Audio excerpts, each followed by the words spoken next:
bonsoir à tous ceux qui sont présents, à savoir 70 personnes inscrites, et on n'est pas loin de la vérité sur place ici. Et également 270 vétérinaires inscrits en distanciel.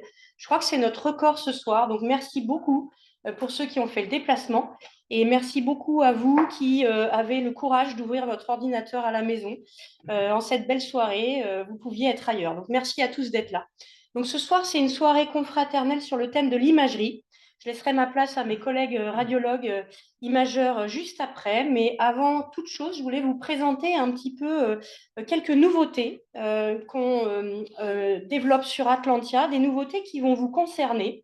En fait, on va offrir de nouveaux services et vous serez les premiers concernés puisqu'on travaille grâce à vous. Il ne faut pas l'oublier et nous, on ne l'oublie jamais au quotidien, de jour comme de nuit. Donc, eh bien, voici les nouveautés qu'on va développer pour vous ensemble et collaborer, continuer à collaborer.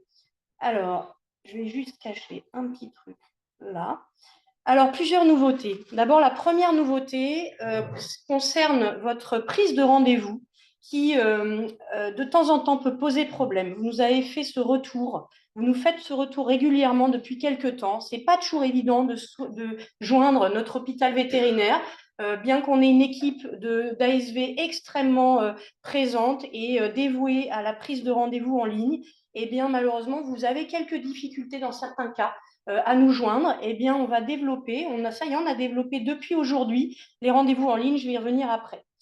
Deuxième événement pour nous, c'est le développement de consultations d'anesthésie et d'algologie, consultations pour la douleur également, destinées à vos patients qui peuvent poser problème lors d'éventuelles anesthésies à risque. Et on verra dans quelle situation vous pouvez être amené à nous envoyer, à nous référer vos patients et vos clients qui peuvent poser quelques questions dans un domaine qui est parfois complexe et assez obscur. En tout cas, pour ma part, c'est le cas. Et j'imagine que peut-être pour vous aussi. Troisième modalité, actualité au centre hospitalier vétérinaire, cette fois, c'est dans le domaine de l'oncologie. On fait beaucoup d'oncologie, on a une équipe de vétérinaires dédiée à l'oncologie. Eh bien, on développe l'immunothérapie anticancéreuse, telle qu'on en entend parler en humaine. Eh bien, nous aussi, on développe cette activité-là pour optimiser la prise en charge de nos patients atteints de cancer. Et on verra ça un petit peu juste après. Euh, Quatrième actualité, eh bien, cette fois, c'est dans le domaine de l'ophtalmologie. Vous connaissez nos spécialistes. Eh bien, nos filles spécialistes vétérinaires, spécialistes et résidents ont développé la greffe de cornée. On va voir après dans quelle situation. Eh bien, c'est pas si rare que ça, la greffe de cornée. Et puis, l'événement qui va vraiment occuper toute notre soirée, c'est vraiment un événement autour de l'imagerie. C'est non seulement cette conférence, mais c'est surtout pour nous quelque chose de très nouveau qu'on n'avait jamais osé faire avant, pour plein de raisons. Mais maintenant, on se sent assez fort pour développer ça. Ce sont les examens secs d'imagerie. Alors pourquoi on se sent assez fort? Parce qu'on est maintenant nombreux en imagerie et puis parce qu'on sent que c'est un besoin de certains vétérinaires, on est à l'écoute et c'était un besoin auquel on ne pouvait pas répondre efficacement. Maintenant, on a une équipe qui va être dédiée à ça. Ils sont juste derrière moi, vous ne les voyez pas vous là, mais je laisse un peu traîner le suspense. Ils se cachent un petit peu. Voilà, mais on va en parler juste après. Alors on commence justement, si on y arrive, hop, ou pas. Voilà. Je vais commencer par les rendez-vous en ligne. Alors voilà, nous, anciennement, et encore maintenant, le système dont on dispose. Vous connaissez tous les rendez-vous pris par téléphone au centre hospitalier vétérinaire Atlantia. Je rassure certains qui aiment garder le contact téléphonique, c'est toujours en place. Et on a toujours notre équipe d'ASV dédiée au contact avec vous, vétérinaires traitants. On a une ligne téléphonique dédiée, on a un petit bouton exprès pour vous et que pour vous. On a un mail dédié avec possibilité d'envoyer toutes les coordonnées de votre patient et on rappelle votre patient directement après. Mais certains disent et nous font le retour que c'est difficile de nous joindre. Donc, il a fallu qu'on trouve des solutions. On avait commencé à l'aborder à la dernière soirée confraternelle. On avait dit qu'on était en train de rechanger tout notre système anciennement MyCanine, on est passé à Assistovet. Et il se trouve que Assistovet, ce logiciel nous permet maintenant de pouvoir prendre des rendez-vous en ligne pour vos patients, pour vos clients. Donc, c'est la première nouveauté et je pense que là, ça vous concerne pour beaucoup. C'est que vous n'aurez plus qu'à cliquer sur ce bouton en haut à droite de notre page Internet. Prendre rendez-vous, c'est ce petit onglet en haut à droite blanc et vous pourrez prendre rendez-vous pour vos clients en direct. Il faudra inscrire, comme d'habitude, remplir votre fiche de liaison. Mais ça, vous en avez l'habitude. Mais une fois que la fiche de liaison est prise, vous pouvez prendre rendez-vous directement dans la spécialité qui vous intéresse, avec le spécialiste aussi qui retient votre attention. Vous aurez le choix. C'est vraiment libre et beaucoup plus accessible, je dirais. C'est un gain de temps probablement pour ceux qui ont l'habitude de naviguer sur Internet. Je pense que ça peut vraiment aider, vous aider et nous aider à nous aussi à recevoir vos clients dans les meilleurs délais. Donc, soit c'est l'ancienne option, mais encore d'actualité, la prise de rendez-vous téléphonique classique, soit n'hésitez pas, vous allez sur le site Atlantia, le site de l'hôpital des animaux, et vous trouverez cet onglet. Tout est très facile, intuitif, hein, je vous rassure, on l'a testé. Alors, c'est mis en place aujourd'hui, c'est encore un peu perfectible, on va dire que fin de semaine, ce sera totalement opérationnel. Mais si déjà vous allez voir, vous verrez votre onglet Je suis vétérinaire, vous verrez déjà le panel de consultation et de spécialités qu'on met à disposition pour vous. Entraînez-vous dès maintenant, mais sachez bien que ce sera réellement, vraiment efficient, on va dire, allez, lundi de la semaine prochaine. Voilà, mais si déjà vous voulez aller naviguer, voir comment ça se passe, n'hésitez pas. Donc voilà les différentes spécialités, hein, je vous les ai mises ici. Il y en aura d'autres à venir. Médecine interne, imagerie avec consultation, ça c'est la modalité classique. Et puis on va voir après qu'il y a une nouvelle modalité, l'imagerie sans consultation, la cardiologie bien entendu, l'ophtalmologie, l'anesthésie et bien d'autres après. Concrètement, vous déroulez vos menus dans la spécialité de votre choix et vous n'avez plus qu'à choisir, si vous le souhaitez, un spécialiste ou un vétérinaire dédié à la spécialité. Donc, vous êtes libre de prendre vos consultations avec des créneaux horaires qui sont très, très clairs. Bon, ça, on en a l'habitude. Alors, la deuxième nouveauté, je vous l'ai dit, c'est le docteur Chenel qui a mis ça en place avec sa résidente, sa future résidente, sa titulaire en anesthésie, le docteur Rolfi. Elles seront deux à dispenser des consultations d'anesthésie et d'algologie, donc des consultations pour la prise en charge de la douleur. Pourquoi elles peuvent vous aider? Bien, dans plein de situations, je pense que vous avez l'habitude de rencontrer ces situations-là. Vous avez besoin de conseils sur un protocole. Vous souhaitez opérer un animal, mais vous hésitez entre tel ou tel protocole, vous sentez que vos clients sont potentiellement inquiets. Eh bien, nos anesthésistes sont là pour recevoir vos patients, faire un bilan, un état des lieux, adapter le meilleur protocole possible. Vous le renvoyez avec un compte-rendu détaillé, une prise en charge qui vous est proposée globale sur cette anesthésie. Vous aurez toutes les molécules détaillées et vous serez libre après d'utiliser ce protocole ou non. Mais on estime que ça peut être un confort d'anesthésie pour le vétérinaire traitant et sans doute une meilleure sécurité pour aussi éventuellement les clients que vous avez en face de vous. Donc, c'est une aide dans ce domaine-là. La prise en charge peut être globale, hein, complète, de l'anesthésie à l'intervention. Mais sachez bien qu'on a vraiment cette équipe d'anesthésistes, de spécialistes en anesthésie. Mandoline fait ça toute la journée, hein, de l'anesthésie, du monitoring, de la réanimation, malheureusement dans certains cas. On a une équipe vraiment dédiée à cette spécialité entièrement et ça optimise la sécurité de ces prises en charge parfois complexes. Et puis, on a tous eu des propriétaires inquiets, hein. Je pense que s'il y a bien une spécialité qui inquiète nos propriétaires, c'est l'anesthésie. Mais comment ça va se passer? Oh oui, mais il va se réveiller, docteur, c'est sûr. Ben, on est tous là pour dire qu'il y a toujours un risque anesthésique. Mais quand on a une équipe d'anesthésistes, de vétérinaires spécialistes dans cette matière, dans cette spécialité, eh bien, c'est vrai que ça aide à optimiser le protocole et probablement peut-être à diminuer ce risque anesthésique, à mieux rassurer nos propriétaires. Et puis, n'oublions pas la douleur, parce qu'on a beaucoup de patients avec des douleurs chroniques ou des douleurs aiguës qui peuvent avoir besoin de protocoles également adaptés, très ciblés. Et là, eh bien, nos spécialistes en anesthésie, le docteur Chenel ou sa titulaire, le docteur Olfi, peuvent aussi vous conseiller sur des protocoles, conseiller les propriétaires avec une prise en charge peut-être plus au long cours et pour un maximum de confort. On a beaucoup de patients seniors, hein, tous maintenant, vous comme nous, et les gens sont prêts à maintenir l'animal, mais dans de bonnes conditions. Eh bien, c'est là aussi, sur ce domaine-là, que le docteur Chenel et Liliana peuvent vous aider. J'ai mis le petit onglet rendez-vous en ligne possible. Ça fera partie aussi des consultations mises à disposition en ligne. Vous avez la spécialité anesthésie-algologie et après, il n'y a plus qu'à choisir vos créneaux. Vient ensuite l'oncologie. On en a parlé. Alors, ne me questionnez pas trop sur ce domaine-là. Vous avez le docteur Demangeot qui maîtrise parfaitement cet art-là de l'immunothérapie. C'est tout nouveau. On est très fiers. Pourquoi? Parce que cette immunothérapie, c'est un traitement adjuvant qui a pour but de prolonger nos patients dans les meilleures conditions possibles, avec un minimum d'effets secondaires. À vrai dire, aucun effet secondaire dans cette technique-là. Alors, qu'est-ce que c'est la technique d'immunothérapie?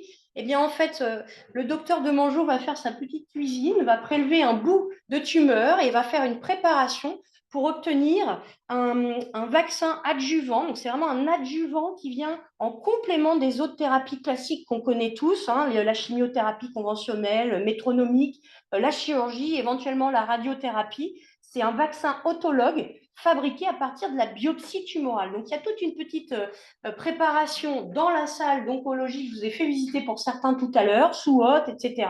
Et de ça, le docteur Demangeot va extraire un vaccin autologue avec un protocole sous forme de 8 injections sous-cutanées. Les indications, elles sont très nombreuses. Vous avez le fameux lymphome multicentrique très classique, mais vous avez tout un tas d'autres cancers, les sarcomes des tissus mous, fibrosarcome, ostéosarcome, bref, je vous ai tous mis là. Il y a énormément d'indications. Donc, quand vous avez des gens motivés pour des protocoles de chimiothérapie, mais de traitement adjuvant dans de bonnes conditions, sachez que ça existe. Et pour cause, hein, on s'est inspiré largement de l'oncologie humaine pour lesquelles ces techniques-là sont très développées. Ça, c'est pareil. Vous pouvez prendre rendez-vous en ligne directement au sein du service d'oncologie si vos patients et vos clients vos propriétaires sont motivés.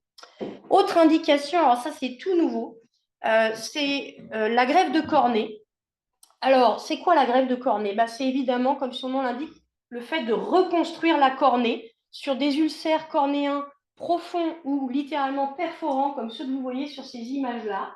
Deuxième indication, lorsque vous voulez chercher à améliorer la vision de votre animal en recréant une transparence cornéenne, comme la deuxième photo indiquée là, dans le contexte de dégénérescence endothéliale, eh bien, nos spécialistes, en particulier le docteur Bourguet, que vous connaissez très bien, qui est venu après le docteur Schmitt, depuis maintenant quelques années, eh bien, notre spécialiste, le docteur Bourguet, a développé ça, c'est très récent. Comment on fait?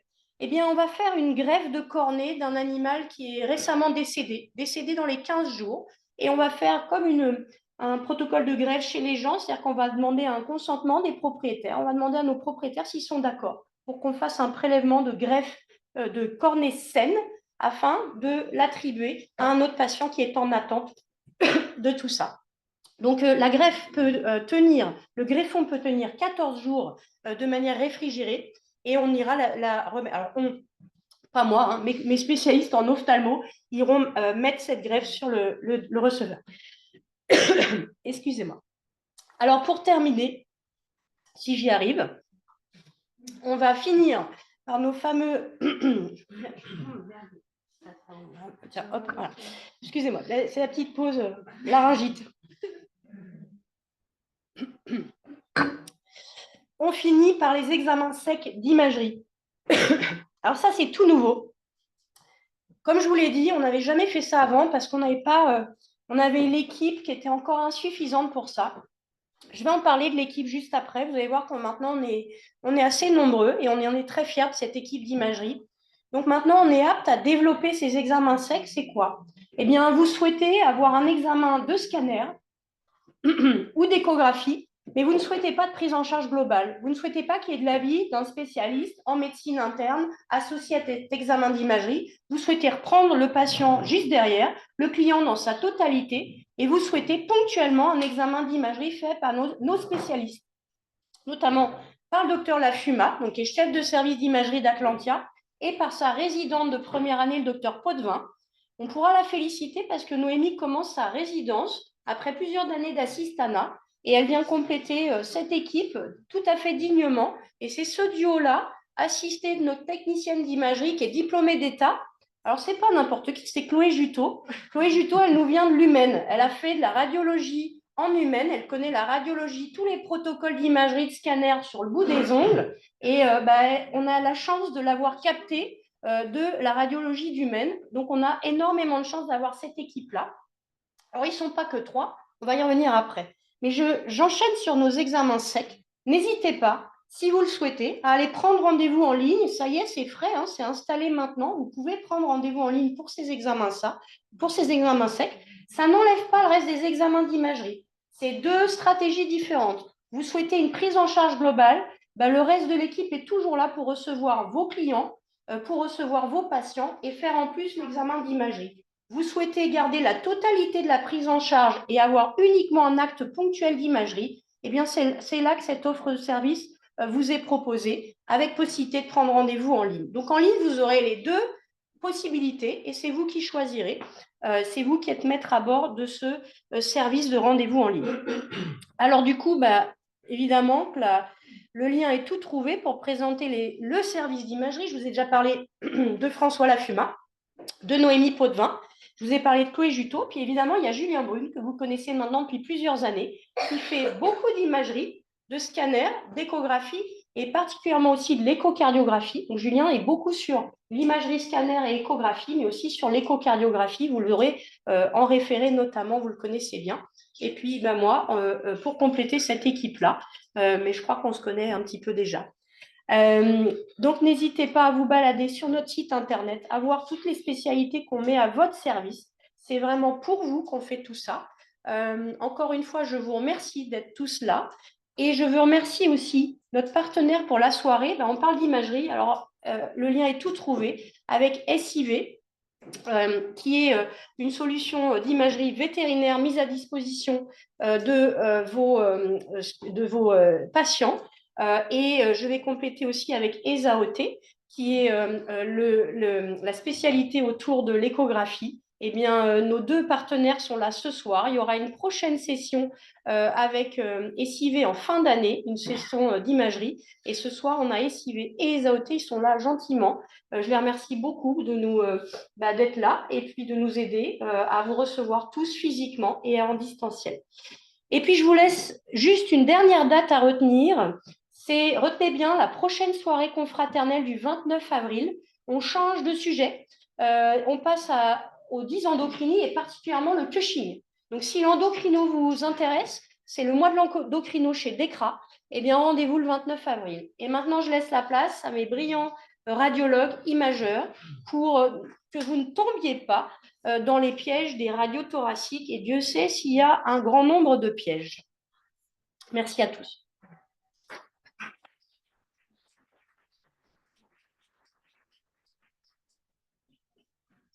Bonjour à tous. D'abord, merci d'être aussi nombreux. Je vois que la radio du thorax, ça passionne toujours autant les gens. Donc, c'est super. Je suis très content de pouvoir vous présenter ça ce soir. C'est un thème un peu original, les pièges de la radiographie thoracique. On va quand même revenir un petit peu sur les bases d'interprétation.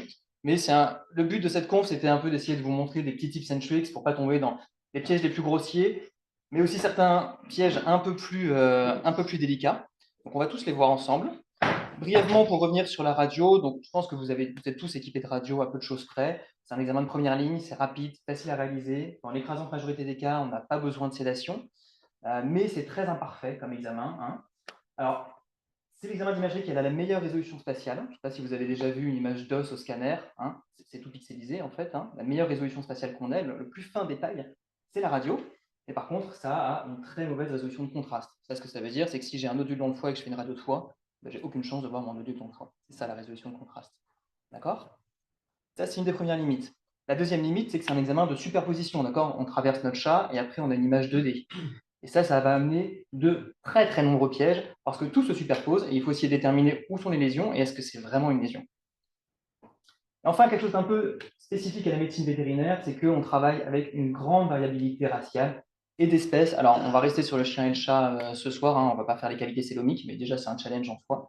Mais rien que dans les races, je ne sais pas si vous avez déjà eu le bonheur de faire un thorax de carlin. Ouais, vous voyez à quoi ressemble un thorax de carlin. C'est extrêmement compliqué à interpréter. Rien à voir avec un thorax de border collie, rien à voir avec un thorax de chat non plus, mais même sur des grands chiens comme des Dobermans. Et donc, cette différence de race, ça va aussi être source d'un certain nombre de pièges. On va en voir certains ce soir.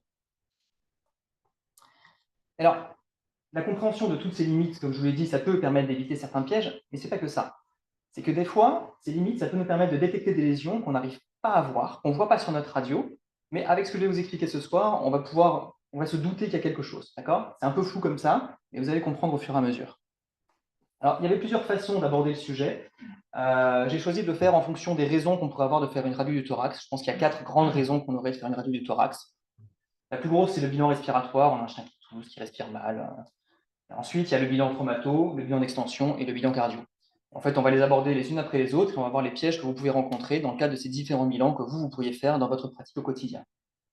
En termes de durée de conf, attendez-vous à ce que le bilan respiratoire représente à peu près la moitié de la conf. Les 3 autres bilans sont beaucoup plus rapides. Il y a des pièges aussi, mais c'est moins dense que le bilan respiratoire. C'est vraiment ça le gros du sujet. OK? Pour ce qui est du bilan respiratoire, plusieurs parties. On va commencer par voir les pièges qui sont liés à l'âge. Ensuite, les pièges liés à la technique ou à la superposition.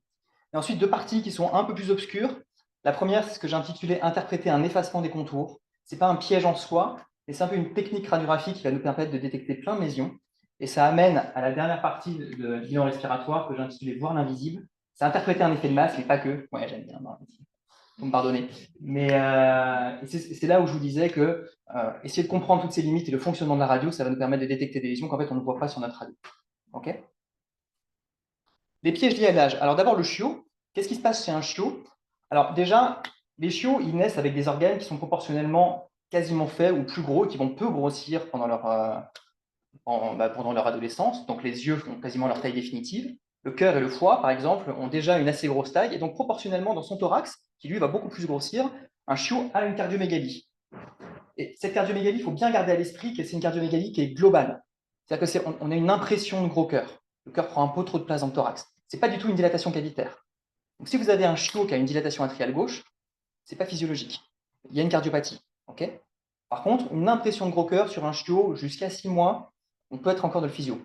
Ça ne veut pas dire que ce n'est pas pathologique, mais s'il n'y a que ça qui vous choque, il n'y a pas de dilatation vasculaire, vous n'avez pas de souffle ni rien, c'est probablement physiologique. Okay. Ensuite, les chiots, ils font des penchements. Ils ont tout le temps un petit peu d'épanchement. Ils ont un petit peu d'épanchement pleural, et ça, on peut le voir sur notre radio. Vous pouvez voir des petites fissures interlobaires. Ils ont aussi un peu d'épanchement péritonéal, ce n'est pas le sujet, mais vous pouvez en voir.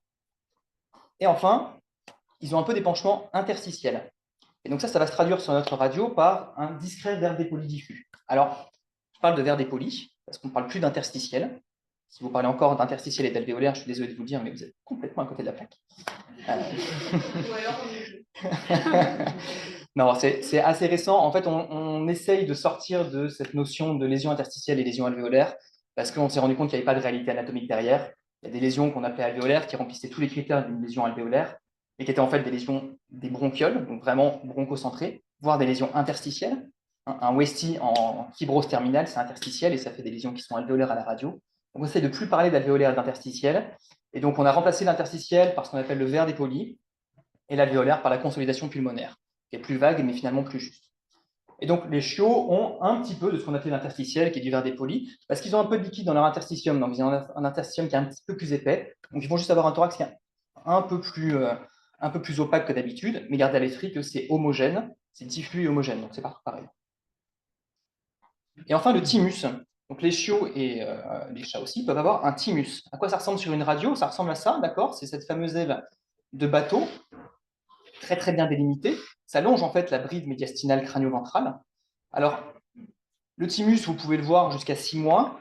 À partir de 6 mois, il commence à involuer. Il y a des chiens chez qui il n'involue jamais. Donc, la petite image en aile de bateau, vous pouvez le voir sur un chien de 9 ans, ça peut être parfaitement physiologique. C'est juste beaucoup moins classique que chez le chiot, vous le verrez systématiquement chez le chiot. Il faut bien qu'elle reste très très bien délimitée comme ça, là. Dès que ça s'arrondit un petit peu, on va commencer à spéculer une masse quand même, surtout chez un vieux. Chez un vieux, il y aura plus de masse médiastinale que de thymus quand même, mais c'est possible. Le vieux maintenant. Alors qu'est-ce qui se passe chez le vieux? Déjà, il y a une rotation de la silhouette cardiaque. La silhouette s'affaisse dans le thorax, d'accord? Et ça va modifier notre horloge cardiaque. Et en particulier chez le chat, ça va déplacer l'aorte. Alors, le déplacement de l'aorte, ça donne ça. Vous voyez que le cœur est complètement couché. Et on distingue très bien notre aorte qui est un petit peu tortueuse ici. Donc, sur le profil, on voit bien que c'est l'aorte. Ça peut étonner, c'est normal. Sur la face, elle est là, l'aorte. OK? cette espèce de petit bombement, là, si vous regardez bien, on le voit très fréquemment chez le vieux chat, c'est l'aorte. Elle apparaît aussi bien juste parce que comme le cœur est couché, elle est un petit peu déplacée, elle est contrastée par le poumon autour, parfaitement normal. Et après, il y a une opacification broncho-interstitielle. Alors, j'ai dit interstitielle, mais broncho-ovaire-dépoli, je ne l'ai pas senti. Euh, Donc, là encore, ça va être un peu comme chez le chiot, d'accord? Ça va être un petit fond de bronchique, un tout petit peu d'air dépoli. C'est diffus, homogène, c'est partout pareil. Déminéralisation des jonctions cotrocastales, surtout chez le chien, mais aussi chez le chat. Et ça peut vraiment faire des. Elles peuvent se minéraliser de façon très exubérante et ça peut finir par faire des nodules, on en reparlera. Et enfin, de la métaplasie osseuse pulmonaire. Ça, ce sont des petites minéralisations dans les poumons qui forment des petits nodules minéralisés. On en reparlera dans la partie bilan d'extension parce qu'on peut les confondre avec des métastases. Les pièges liés à la technique ou à la superposition. Alors, première chose, c'est de la radio, donc on veut toujours minimum 2 vues orthogonales, et ça c'est impératif. On a une image 2D d'un animal. Donc tout se superpose. Si on va avoir la moindre chance de comprendre qu'est-ce qui est où, il faut 2 vues orthogonales, et ce n'est pas que pour le thorax. Maintenant, un examen de radiographie du thorax, l'examen standard, c'est 2 profils et une face. C'est 3 vues. Et ça, c'est la base. Si vous choisissez de faire que 2 vues, et idéalement, ça va être un profil et une face, c'est parce que vous estimez qu'il y a besoin que de 2 vues, ou parce que le patient est critique ou autre, mais il y a une certaine forme de perte de chance derrière le patient, et c'est un choix de clinicien, pas un choix de propriétaire. L'examen standard, c'est 2 profils et une face. Pourquoi? Ça, c'est un cas qu'on a eu à Atlantia. Ouais, la lumière fut. C'était un bouvier bernois qu'on avait pour une uvéite. Donc, uvéite, on fait un bilan d'extension globale, on cherche une cause d'uvéite.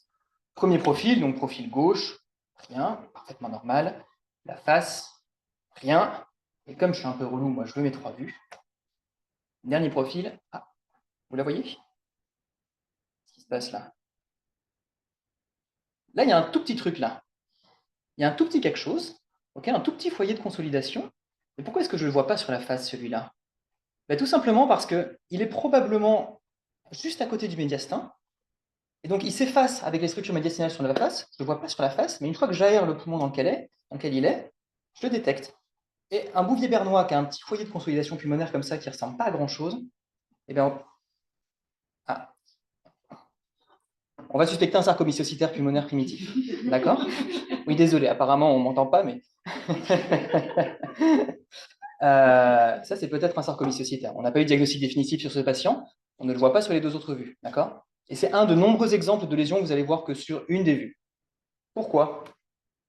Parce que quand vous couchez votre chien sur le côté, le poumon qui est contre la table, il est quasiment pas visible sur votre radio, parce qu'il est complètement atelectasié. Alors une belle radio, ça nous vient du Thrall, qui est le textbook d'imagerie, et c'est une radio qui a été faite avec un faisceau horizontal. D'accord? Donc en fait, on a couché le chien, et on l'a fait avec le faisceau horizontal. Et ça, c'est ce qui se passe à chaque fois que vous couchez votre chien sur la table. Ce poumon-là, il est complètement atelectasié. Donc autant vous dire que ma petite lésion de consolidation, là, ou un petit nodule pulmonaire, vous avez très peu de chances de le détecter. Et si vous retournez votre chien, il va affaisser ce poumon, il va insuffler celui-là. Un chien qui n'est pas anesthésié, c'est très rapide, c'est instantané, et vous allez voir votre lésion. C'est pour ça qu'on fait 3 vues. OK? Alors, autre piège lié à la technique, l'hypoinsufflation. L'hypoinsufflation, globalement, il faut se dire qu'il y a moins d'air, donc il y a moins de contraste, on voit plus l'interstitium, donc ça va faire une augmentation diffuse, homogène de l'opacité pulmonaire. C'est particulièrement marqué dans les lobes caudaux et sur les vues de profil. Ça peut donner ça. Ok, là, on doit être sur un terrier, on a un petit thorax. On a un gros cœur, on a anormalement un gros cœur. Il y a un gros cœur droit, il y a un déplacement dorsal de la trachée sur l'ensemble de son trajet. Qu'est-ce qui se passe en cododorsal ici, là? C'est tout blanc. Il tousse. Il y a de l'œdème pulmonaire, mon chien? Qu'est-ce que je fais? Regardez le triangle que fait la veine cave caudale avec la suette cardiaque et le diaphragme. Il n'y en a pas. Okay, je ne vois pas le lobe pulmonaire accessoire. Je suis en expiration complète ici. Je refais la même. En inspi. Ah, vous voyez la différence? Impressionnant, hein? Il n'a pas de lésion, ce chien, en fait. C'est que de l'expi. Et donc, quand vous avez une lésion comme ça, et en particulier dans les lobes caudaux sur votre profil, on compare toujours avec la face. Parce que sur la face, mon poumon n'est pas atelectasié, c'est le même chien. C'est le même chien. Alors regardez, il était complètement obèse, notre loulou. Donc on traversait ça de graisse, ça de poumon, ça te graisse dans le médiastin, ça te poumon, et à nouveau ça te graisse. Donc ouais, si notre poumon n'est pas insufflé, on ne voit rien. Sur la face, il s'insuffle et on voit très bien qu'en fait, il n'y a pas du tout de lésion pulmonaire sur ce chien. Donc, vous ne laissez pas piéger par l'expiration. Et alors, ça va souvent être couplé avec l'obésité sur laquelle on va revenir juste après. Petit chien en expi obèse, alors là, vous avez un poumon qui est tout blanc, c'est sûr. Mais ce n'est pas lésionnel. L'hyperinsufflation, bah, c'est l'inverse. Alors, principalement les chats, assez rare chez le chien, tout simplement parce que c'est lié à un bronchospasme et que anatomiquement, le chien ne peut pas faire de bronchospasme. Il ne pourra pas être trop en hyperinsufflation. Il faut qu'il y ait un effet valve quelque part avec de l'air qui peut rentrer dans le poumon mais qui ne va pas réussir à sortir. Et c'est pour ça que les chiens ne font pas d'asthme, parce qu'ils n'ont pas de bronchospasme. Mais donc la bronchopathie phonine obstructive, l'asthme, c'est une grosse cause d'hyperinsufflation.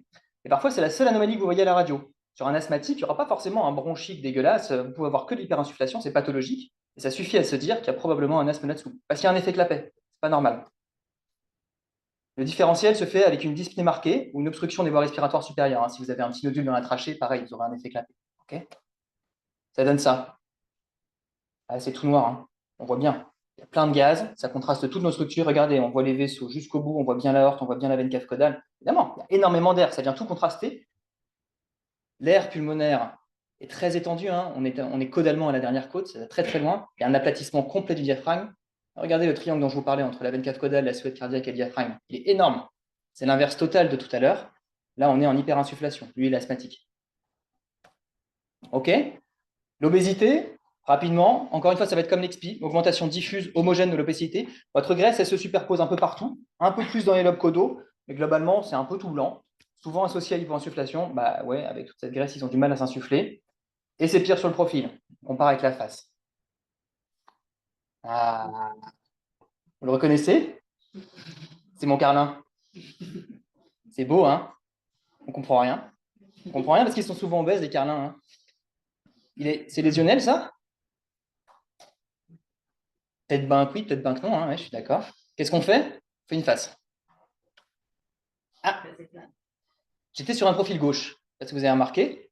Là, on voit bien les lobes crâniaux. Donc, c'est le crânial droit qu'on voyait. Normal, bien insufflé, tout va bien. Par contre, là, il y a quelque chose. Là, il y a une lésion, la partie crâniale du lobe crânial gauche. Cette lésion, aucune chance de l'avoir ici. Ce n'est pas le bon profil. Je fais l'autre. Accrochez-vous. Alors, je zoome sur un thorax de Carlin, donc désolé, on voit les pixels.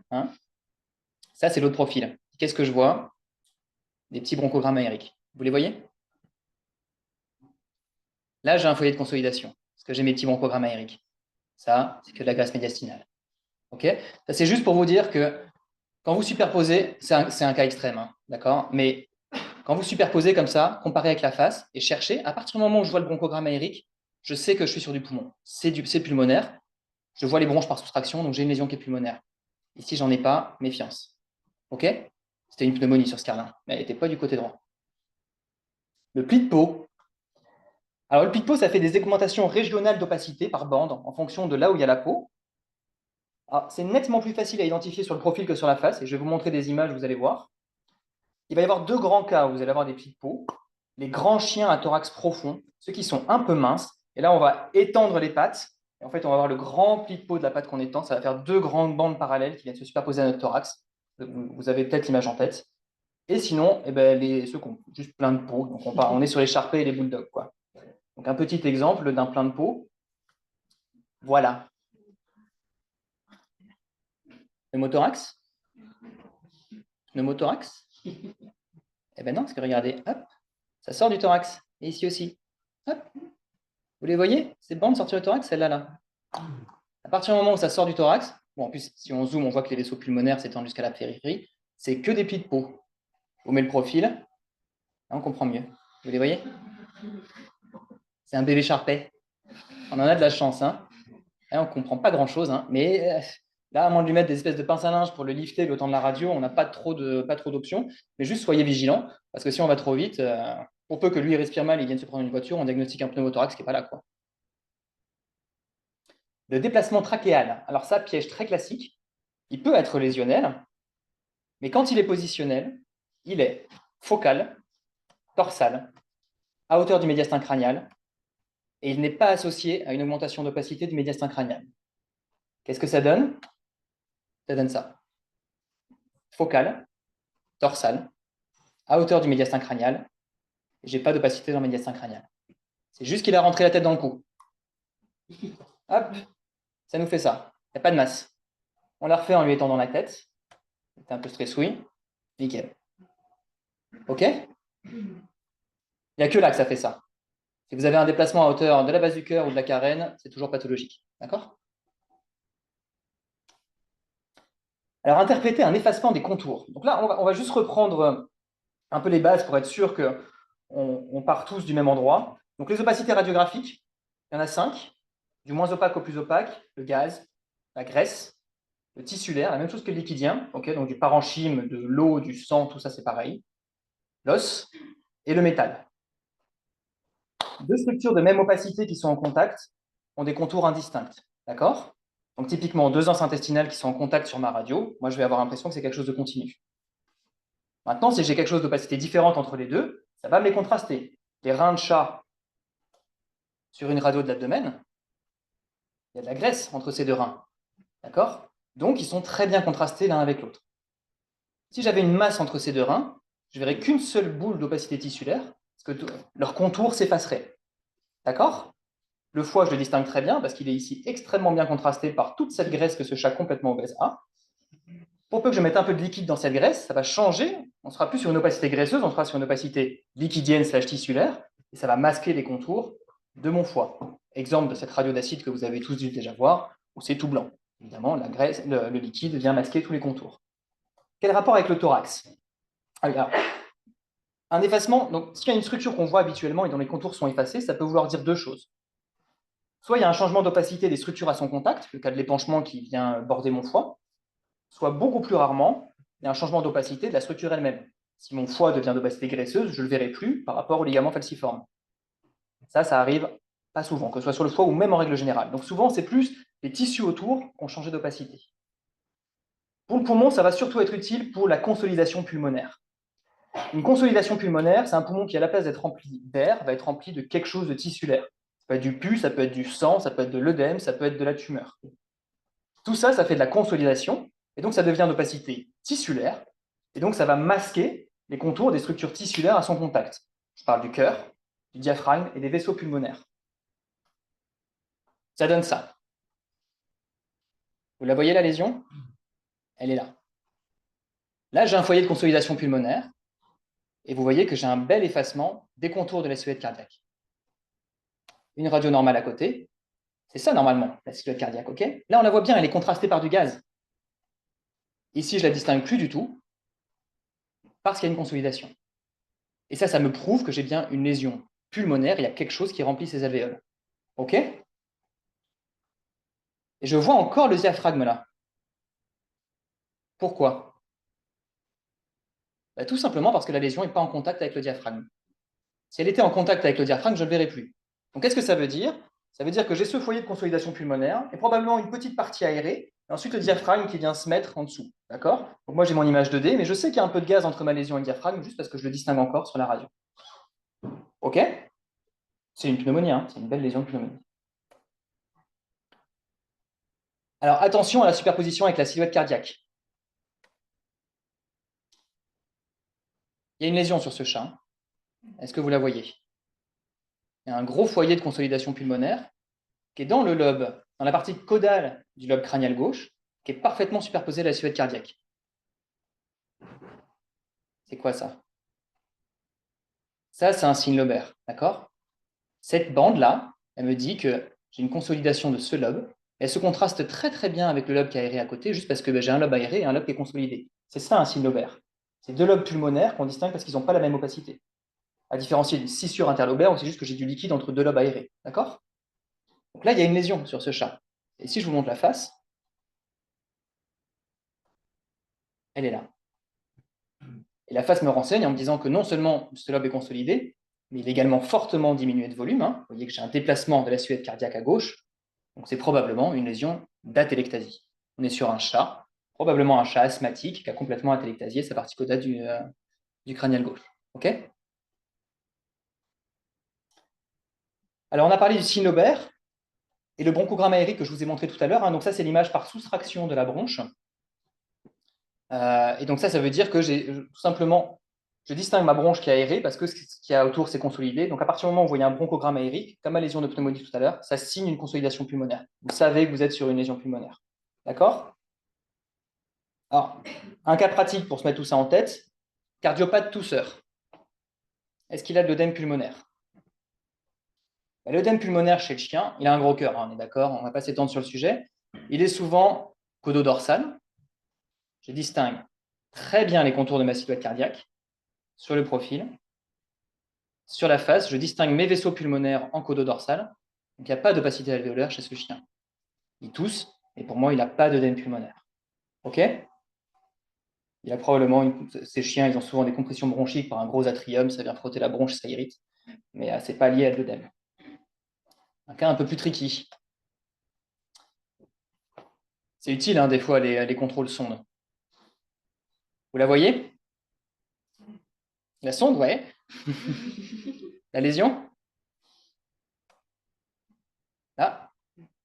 Où est la veine cave caudale sur ce chat? C'est ça, sa veine cave caudale? Non. Non, c'est beaucoup trop épais, ça, pour une veine cave caudale. Donc là, il y a une lésion. Et c'est intéressant parce que j'ai une image 2D, mais je ne vois plus la veine cave caudale. Donc je peux déjà vous dire que cette lésion, soit elle est dans la partie la plus médiale du lobe crânial droit, soit elle est dans le lobe pulmonaire accessoire. Parce qu'elle est en contact avec la veine cave caudale. Parce qu'elle masque les contours de la veine cave caudale. Donc non seulement ce chat a une lésion, mais en plus, on peut déjà assez bien la situer. Alors, pour les plus fins d'entre vous, il y a autre chose là. Et là, ça commence à nous embêter. On a un scan, la voilà, hein, la lésion, ok, en plein dans le lobe accessoire. La veine cave caudale, c'est le petit rond blanc qui est là. Vous voyez la lésion? Tout ça, c'est la lésion qui est bien en contact avec la veine cave caudale et c'est pour ça qu'on ne la distingue pas. D'accord? C'est une tumeur pulmonaire avec une métastase. Application à l'épanchement pleural. Eh bien ouais, l'épanchement pleural, donc il va venir se glisser un peu partout entre vos lobes pulmonaires et autour de votre silhouette cardiaque. Est-ce que ce chat a de l'épanchement pleural?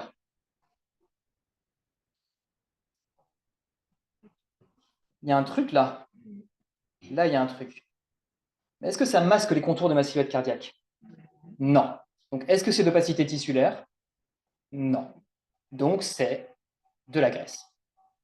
OK? C'est moins opaque que ce qui est tissulaire que la silhouette cardiaque. Donc, c'est de la graisse. C'est plus opaque que le poumon. Donc, on a juste un chat obèse. Il n'a pas d'épanchement pleural.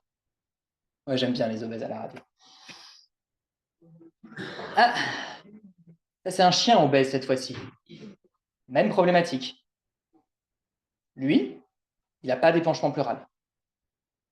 D'accord? C'est que de la graisse. C'est que de la graisse. Je vois encore les contours de ma silhouette cardiaque. Il est gras comme vous en verrez pas beaucoup. Mais c'est que de la graisse. Ah, là, c'est autre chose. D'accord? Vous voyez la différence? On met la première. Là, ça masque les contours de ma silhouette cardiaque. Et si vous êtes un peu fin, ça, c'est une scissure interlobaire. Là. D'accord? Donc, ce chat a de l'épanchement pleural. Il a de l'épanchement pleural. On ne distingue pas bien la silhouette cardiaque, mais elle est un peu grosse pour moi. Peut-être cardiogénique. D'accord? Alors, on va finir la partie sur le bilan respiratoire avec ce que j'ai appelé donc voir l'invisible, et c'est interpréter un effet de masse. Parce que souvent dans le thorax, on ne les voit pas, les masses. Ça, c'est ma radio préférée de tous les temps. C'est un cas qu'on a eu à Atlantia. C'est un labrador de 8 ans qui manifestement respire mal. On ouvre la radio, déjà je suis assez content qu'on soit venu me la montrer. On est tous d'accord pour dire qu'il y a de l'épanchement pleural. Ok, c'est parti. Allez, on va ponctionner l'épanchement, on analyse, go, go, go. Non. On regarde la radio. Qu'est-ce qu'on voit d'autre sur cette radio? Il y a un déplacement dorsal de la trachée, là. Alors, l'épanchement pleural, il fait un déplacement dorsal de la trachée, mais souvent, il est régulier le long de la colonne thoracique. Là, moi, je le trouve un peu bombé. D'accord? Et en plus de ça, il vient se rabattre, là, au niveau de la carène. Vous le voyez? Normalement, la trachée, elle reste droite quand elle est déplacée par l'épanchement pleural. Moi, je pense que ce chien, il a certes de l'épanchement pleural, mais il a une masse médiastinale, là. Pour faire cette espèce de déplacement dorsal focal, là, à hauteur du médiastin crânial, il n'avait pas la tête dans les épaules. Là, ça pourrait être positionnel, mais ce n'est pas le cas ici. Moi, je pense qu'il a une masse médiastinale. Et ce qui me conforte dans cette idée, c'est cet écrasement de la trachée à la carène, là. Il n'y a qu'une seule chose qui fait ça. Ça, on a de la chance. Il n'y a pas grand-chose qui est pathognomonique en imagerie, mais ça l'est. Parce qu'anatomiquement, il n'y a qu'une seule structure qui est là, qui peut écraser la carène comme ça. Et ça, ce sont les nœuds lymphatiques trachéobronchiques. Alors, pour avoir des nœuds lymphatiques trachéobronchiques qui sont suffisamment gros pour écraser la carène comme ça, il n'y a pas grand-chose qui fait ça. Il y a des maladies fongiques, mais nous, on n'en a pas. Donc, s'il n'a pas voyagé, ce chien, il a une tumeur. Et je dirais même que les carcinomes pulmonaires, en général, ils métastasent souvent au nœud lymphatique trachéobronchique, mais souvent pas autant que ça. Donc, il y a deux tumeurs en particulier qui aiment bien faire des énormes adénopathies trachéobronchiques comme ça. Il y a le lymphome, et le lymphome aime bien faire des masses médiastinales, et il y a le sarcome ischiocytaire. D'accord? Donc, ce chien, il n'a pas juste de l'épanchement pleural. Si on s'attarde sur cette radio, il a une tumeur. Il a une tumeur qui a métastasé au nœud lymphatique trachéobronchique. Et dans le meilleur des cas, il a un lymphome. OK? Donc, attardez-vous sur vos radios. C'est ça que j'appelle par voir l'invisible. D'accord?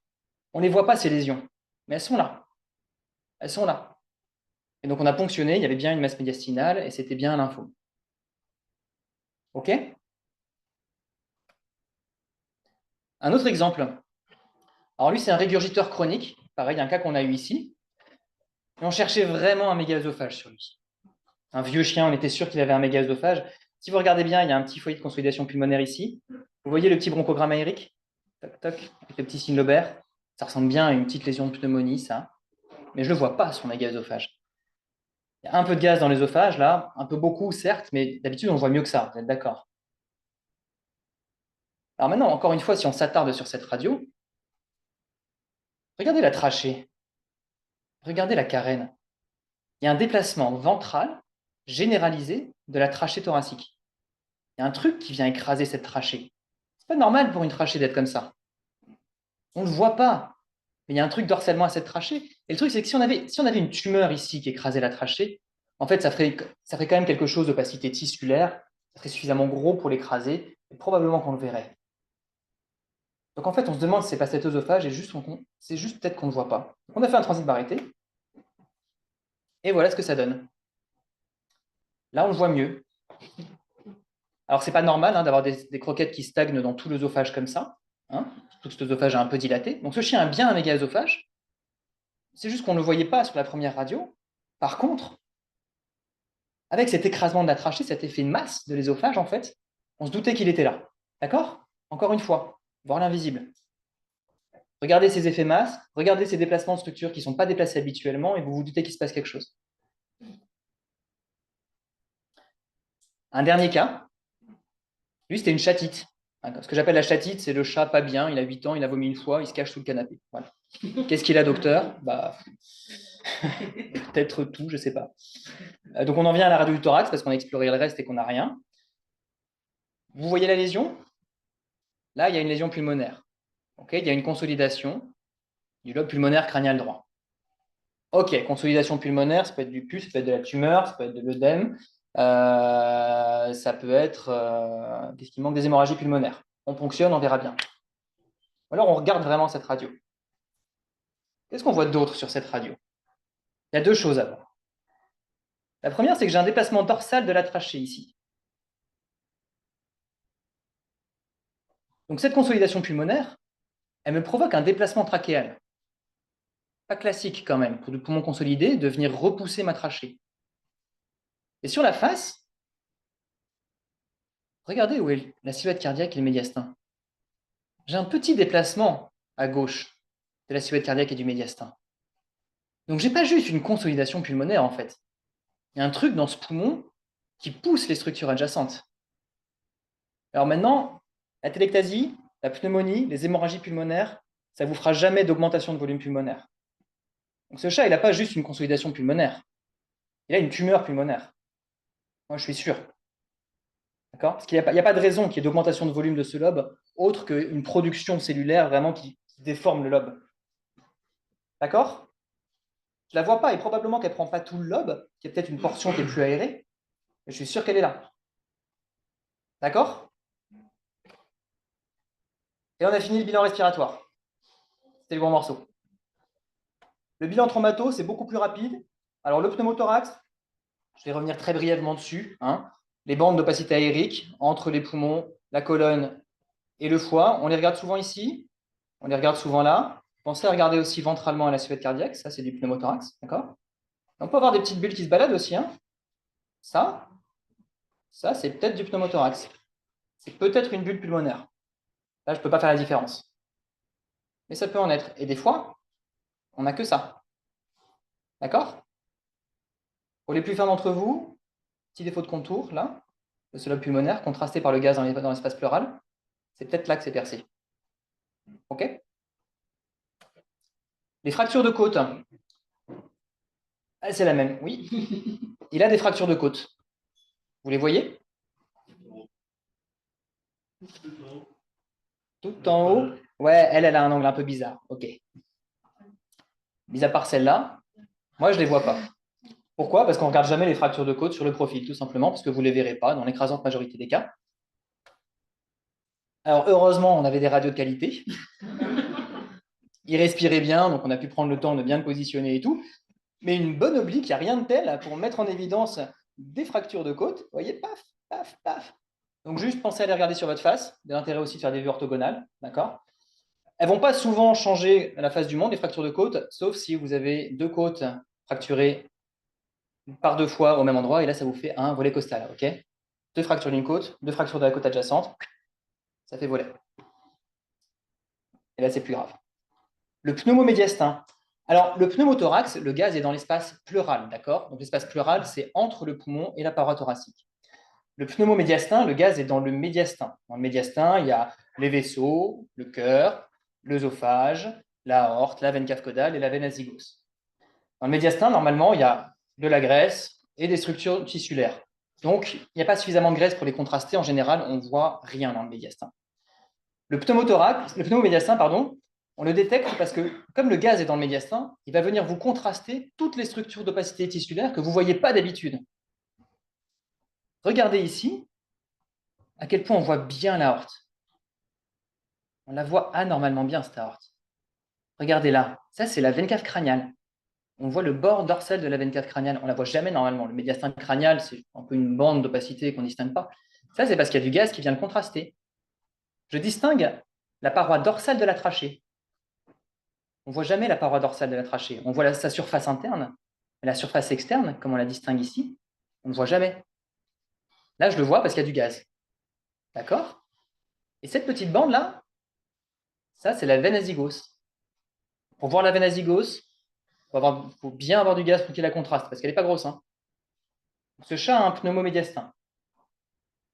Et le médiastin communique avec les tissus mou-cervicaux, donc il a aussi de l'emphysème sous-cutané, ce qui est souvent le cas des animaux qui ont des pneumomédiastins.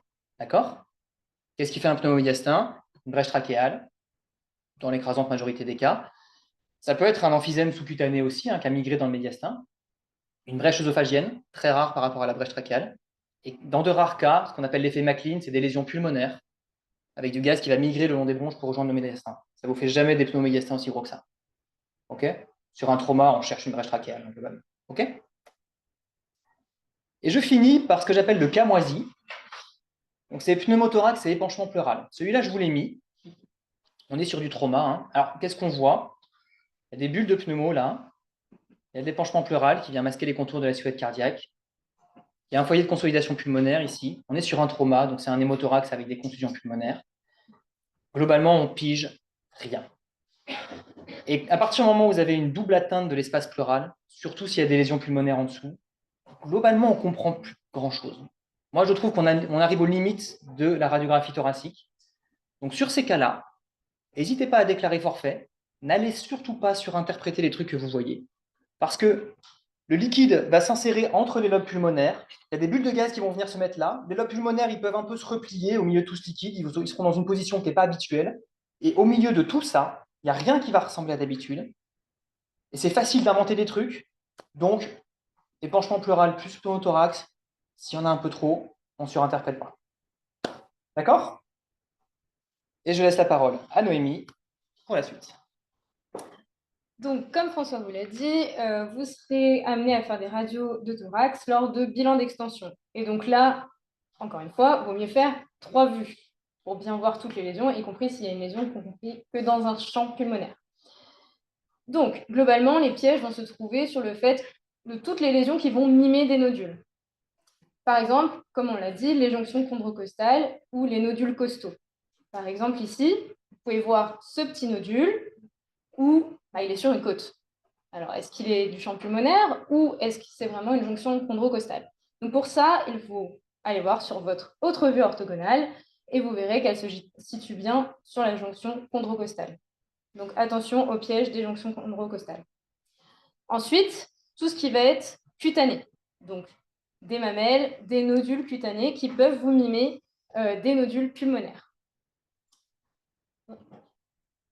Donc, vous l'avez vu, ce petit nodule-là, avec seulement ma vue de face, j'ai envie de dire qu'elle est dans le poumon. Donc, pour ça, une autre petite vue, et vous verrez qu'en fait, non, c'est des mamelles. Et vous voyez bien qu'elles sont bien loin de votre champ pulmonaire, et donc ce n'est pas des nodules pulmonaires, et que là, votre bilan est négatif. On les retrouve là. Vous voyez comment ça peut mimer un petit nodule pulmonaire quand même? Donc toujours deux vues orthogonales. Attention aux images construites. Vous la voyez? Ça, c'est un nodule ou pas? C'est un peu gros. On va zoomer. Alors, ça, c'est un nodule qui est construit. Il est construit par quoi? Par une côte, par une bronche, par des vaisseaux. Voilà, ça commence à faire beaucoup là. Là, ça, c'est pas une métastase.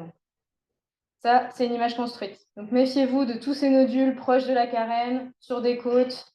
Peu de chances que ce soit des métastases. Ensuite, très classique, les vaisseaux en coupe. Donc ça, vous voyez, celui-là, métastase, pas métastase. Petite astuce, regardez si votre vaisseau, il a ce qu'on appelle un signe de queue. Donc cette petite queue qui part de ce vaisseau-là. Enfin, on voit que ça part d'un vaisseau du coup. Parce que en fait, ça, qu'est-ce que c'est? C'est une coupe transversale d'un vaisseau. Tous vos rayons vont passer à cet endroit-là, donc ça augmente forcément l'opacité. Et quand on regarde bien la radio, il y en a plein d'autres. Tout ça, c'est des coupes transversales de vaisseaux. Et donc, à partir de quel diamètre je peux voir un nodule à la radio? Vous vous souvenez? 5 mm.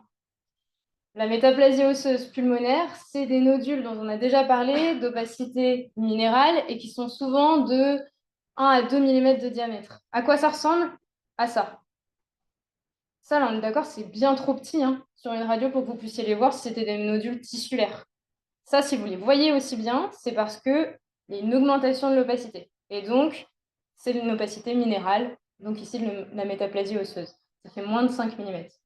On peut voir aussi sur cette radio, il y a un petit élément minéralisé sur l'aire de projection de la vésicule biliaire. Il avait aussi une cholithiase. On ne regarde pas aussi que les nodules pulmonaires, on va aussi regarder donc, les nœuds lymphatiques du thorax et notamment s'il y a une adénomégalie sternale. Parce que les nœuds lymphatiques sternaux, ils vont drainer certes le thorax, mais aussi l'abdomen. Donc si jamais vous avez une tumeur dans l'abdomen, ça peut être intéressant d'aller regarder s'il n'y a pas une adénomégalie sternale. Donc c'est lesquels les nœuds lymphatiques sternaux? C'est ces petits nœuds lymphatiques, bon là il n'est pas petit, c'est les nœuds lymphatiques qui sont en regard de la deuxième et troisième sternèbre, qu'on voit très très bien sur ce chat là, parce que il est trop gros. On le retrouve même sur cette vue de face où il dépasse le plan médian. Ici. Et enfin, vous allez pouvoir réaliser des radiographies thoraciques dans le cadre de bilans cardio. Donc là, on va faire très attention aux pièges par rapport aux vues que vous allez réaliser. Donc, parce que la vue va avoir une incidence sur la forme du cœur, notamment le profil gauche. Le profil gauche, il va vous donner une silhouette qui va être un peu globuleuse. Donc, vous allez avoir une impression de cardiomégalie sur ce profil-là. Le cœur va être décollé du sternum, en tout cas la silhouette cardiaque, mais c'est une vue qui permet d'avoir une désuperposition des vaisseaux pulmonaires, donc vous pourrez mieux évaluer leur taille. La dorso-ventrale. Sur la dorso-ventrale, vous allez aussi avoir l'impression d'avoir une cardiomégalie car la silhouette cardiaque est aussi plus ronde, plus globuleuse. Et il va être repoussé à gauche par le diaphragme, donc ça peut augmenter cette impression de cardiomégalie. Mais elle est pratique, cette dorso-ventrale, parce que vous allez mieux voir les vaisseaux pulmonaires et donc vous allez pouvoir mieux les visualiser si jamais vous cherchez une opacification vasculaire. Et attention, la moindre rotation, souvent vue de face, invalide complètement l'horloge cardiaque. Donc je sais qu'on est très embêtant quand on vous demande de faire vos radiographies, s'il y a la moindre rotation, on vous dit « Ah, mais là, on ne peut plus interpréter ». Mais c'est qu'en fait, on ne peut plus se fier à ce genre de repères qui sont très faciles. Donc pareil, attention à ce piège. Vérifiez toujours si votre vue est bien droite sur la face avant d'interpréter, si vous avez une dilatation d'une des chambres cardiaques. La cardiomégalie, elle n'est pas toujours liée à une cardiopathie. Ça, c'est important de bien séparer les deux choses. Ça peut être dû à une hypervolémie, à une bradycardie, au jeune âge, comme on l'a parlé en tout début de présentation, à une anémie chronique, au syndrome d'hyperviscosité sanguine et à un excès de catécholamine, notamment s'il y a un phéochromocytome qui se cache là-dessous. Et attention aussi, comme on l'a dit avec l'expiration, s'il y a une combinaison entre le cycle respiratoire et le cycle cardiaque, ça peut provoquer une variation d'un corps vertébral de long du VHS. C'est-à-dire, admettons, votre animal, il est en diastole, en expi. Alors là, vous avez l'impression que votre cœur, il est gigantesque et ça va augmenter dans n'importe quelle race votre VHS. Donc, bien attention sur vos faces. Une microcardie aussi, parce qu'il n'y a pas qu'une augmentation de la taille de la cardiaque, c'est souvent lié à une hypovolémie, qu'elle soit vraie ou relative. C'est plus rarement lié à une émaciation ou une maladie chronique, à une malnutrition. Et c'est très évocateur d'un hypocorticisme, donc la maladie d'Addison. Maintenant, attention aux variantes de la normale. Comme on l'a dit au tout début, ce qui est compliqué dans notre métier, ça va être les variables liées à la race de l'animal, et notamment chez le chien. Il y a une profonde incidence de la conformation du thorax du chien. Chez thorax court, peu profond, comme les Shih Tzu, les Teckels, les York, vous allez avoir une silhouette cardiaque proportionnellement plus large par rapport à la taille de leur thorax. Et vous allez avoir une impression de cardiomégalie à coup sûr. C'est le même cas pour les brachycéphales. On retrouve notre carlin dont on parlait au début, c'est une catastrophe, on a toujours l'impression qu'ils ont des gros cœurs. C'est la même problématique, donc ils ont les thorax trop courts et peu profonds, donc on a toujours l'impression d'une cardiomégalie droite surtout, et ils ont un élargissement du médiastin qui est physiologique chez eux. Il y a beaucoup de graisse dans leur médiastin crânial, donc ça, on a toujours l'impression qu'il est élargi, mais c'est physiologique chez les brachycéphales. Et il y a aussi une petite chose qui est propre à eux, ils ont une hypoplasie trachéale physiologique, sauf si elle est trop marquée, bien sûr, et un déplacement à droite physiologique de la trachée. Donc, on va regarder un petit peu tout ça. Bon, bah là, on a un beau brachycéphale qui a un beau cœur, et on a l'impression, en effet, sur cette radiographie, que là, il y a une cardiomégalie droite quand même importante. Mais non. Et sur la vue de face, ce déplacement à droite de la trachée et l'élargissement du médiastin dont on voit ici. On a l'impression qu'il y a quelque chose dans ce médiastin, mais non. Les thorax profonds et étroits, hein, ça on adore, les lévriers, les Doberman, évaluer le cœur sur eux, c'est super. On a l'impression que le cœur, il est allongé, il est fin. Donc, comme on voit ici, on a l'impression qu'il y a un tout petit cœur par rapport à ce thorax. Bon, toujours connaître la race de votre animal hein, quand vous interprétez des radiographies. Chez les thorax profonds et larges, les bouviers bernois et les labradors, vous avez la silhouette cardiaque qui est plus haute et ça peut mimer un pneumothorax. Donc ça, c'est dont vous parlez tout à l'heure. Zoomez quand il s'agit d'un décollement comme ça du cœur. Et vous pouvez voir que les vaisseaux pulmonaires s'étendent bien en périphérie du champ pulmonaire et qu'ici, il n'y a pas de pneumothorax. Tout ça, il y a des petits vaisseaux. Vous êtes sûr qu'il n'y a pas de pneumothorax sur ce chien-là. Enfin, on le dit encore et toujours, le gras, les obèses. Les chiens et les chats, ils stockent de la graisse dans leur médiastin et dans le péricarde. L'obésité, ça provoque fréquemment une impression de cardiomégalie. Donc, heureusement, ils n'ont pas la même opacité, donc on peut distinguer la graisse du tissu cardiaque. Mais bon, quand on regarde rapidement, on peut avoir l'impression que ce cœur est trop gros. Enfin, l'épanchement péricardique, donc ça peut vous mimer une cardiomégalie globale. Et donc, ça vous apporte plus des contours très nets. Parce qu'en fait, vu qu'il y a de l'épanchement autour de votre cœur, vous allez plus voir les battements cardiaques qui vous donnent une impression de flou sur les bords de votre silhouette cardiaque. Donc là, vous allez avoir des contours très nets, un cœur très globuleux, et chercher d'autres signes indirects, comme une dilatation de la veine cave caudale, de l'épanchement abdominal ou pleural. Donc on le voit bien ici, hein. Je pense que tout le monde voit bien que ce cœur est beaucoup trop gros, qui est très arrondi. Donc, pour ça, je pense que vous l'avez vu, vous avez ça. Mais comme dit François, regardez l'invisible aussi. Cette radio nous apporte beaucoup d'informations. On a un gros cœur, certes, ok, on a envie de poser la sonde échographique et aller regarder s'il y a bien du liquide. Mais en fait, quand on regarde bien cette radio, qu'est-ce qu'on voit aussi? On voit qu'il y a un déplacement à droite de la trachée. Pas un bulldog. On voit qu'il y a une déformation crânienne du cœur, ici. Donc cette radio nous fait aussi suspecter qu'il y a une masse à la base du cœur qui est responsable de cet épanchement péricardique. Et quand on a réalisé l'échocardiographie, oui, il y avait une masse à la base du cœur. Donc regardez vos radios, elles vous apportent plus d'informations que ce que vous pensez parfois. Donc en conclusion, la plupart des pièges à la radio sont liés à la superposition. Parce que voilà, c'est des images en 2D d'un animal qui est couché sur le côté. Et pour ça, limiter ces pièges liés à la superposition en faisant 2-3 vues orthogonales quand c'est possible. Enfin, c'est lié aussi aux variantes de la conformation. Donc ça, soyez au courant de petits pièges de chaque race et ne surinterprétez pas trop vite vos radiographies. Et enfin, comme on disait, la radiographie, c'est un outil puissant, mais malheureusement, il a ses limites. À un bout d'un moment, on ne peut pas tout interpréter et tout comprendre sur une radiographie. Donc n'hésitez pas à aller faire une échographie thoracique complémentaire à cette radiographie, ou même quand c'est nécessaire, un scanner pour du coup s'affranchir de cette superposition. Et donc, il est nécessaire de garder à l'esprit qu'il s'agit donc d'une interprétation radiographique, qu'on n'a pas la vérité sous les yeux, que souvent c'est des impressions qui sont propres à chacun, ou on a envie de surinterpréter, donc allez-y, allez donner d'autres examens pour pousser votre diagnostic, comme l'échographie ou le scanner. Voilà. Si vous avez des questions, on est là.